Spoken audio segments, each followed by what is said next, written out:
Hello, and welcome to the November 2022 Folklore and Fiction Podcast. My name is Kelly MacCath-Moran. I'm a PhD candidate in the Folklore Department at Memorial University of Newfoundland, and I'm also a writer, poet, and musician under the pseudonym C.S. MacCath. The Folklore and Fiction Podcast and Dispatch synthesize these passions with a focus on folklore scholarship aimed at storytellers. You'll find the Folklore and Fiction archive along with the rest of my work online at folkloreandfiction.com. Interested listeners will find a link to the current dispatch in the show notes, where a more comprehensive record of this episode can be found, including a bibliography and other references.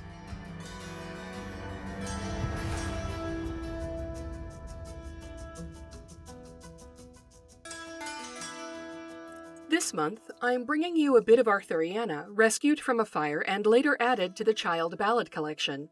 I wish I could sing it for you, but alas, there is no air to pair with it, and the ballad itself is fragmented.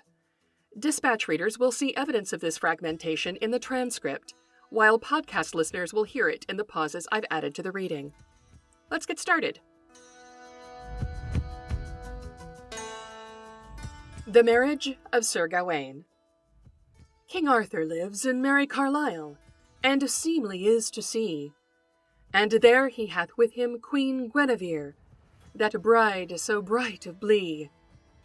And there he hath with him Queen Guinevere, that bride so bright in bower, and all his barons about him stood, that were both stiff and stour.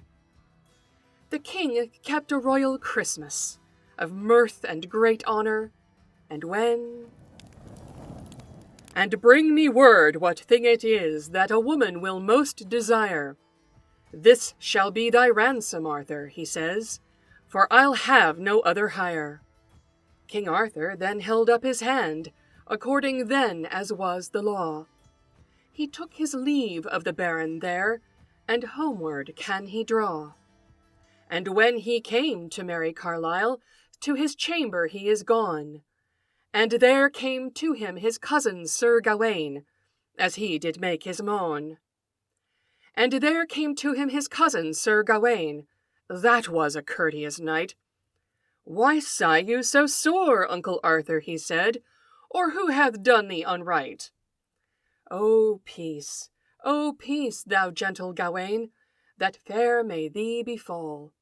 For if thou knew my sighing so deep, thou would not marail at all. For when I came to Tairn Wadling, a bold baron there I fand, with a great club upon his back, standing stiff and strong. And he asked me whether I would fight, or from him should be gone, or else I must him a ransom pay, and so depart him from. To fight with him I saw no cause, methought it was not meet, for he was stiff and strong withal, his strokes were nothing sweet. Therefore this is my ransom, Gawain, I ought to him to pay. I must come again, as I am sworn upon the New Year's Day, and I must bring him word what thing it is. Then King Arthur dressed him for to ride in one so rich array, toward the foresaid Tairn Wadling, that he might keep his day. And as he rode over a moor, he see a lady where she sat. Betwixt an oak and a green holland, she was clad in red scarlet. And there, as should have stood her mouth, there was set her eye. The other was in her forehead fast, the way that she might see.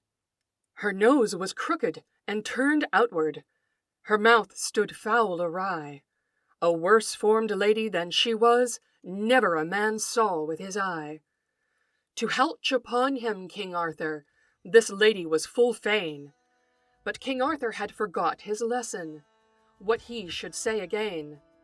What knight art thou, the lady said, that will not speak to me? Of me be thou nothing dismayed.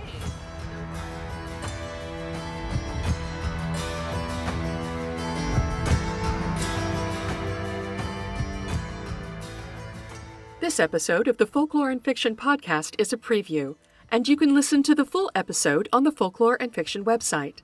Just click on the dispatch link in the show notes or go to folkloreandfiction.com and sign up for a free account. Thanks very much for your interest. Copyright 2019 to 2023. Kelly S. MacCath-Moran. All rights reserved unless Creative Commons licensing is specifically applied.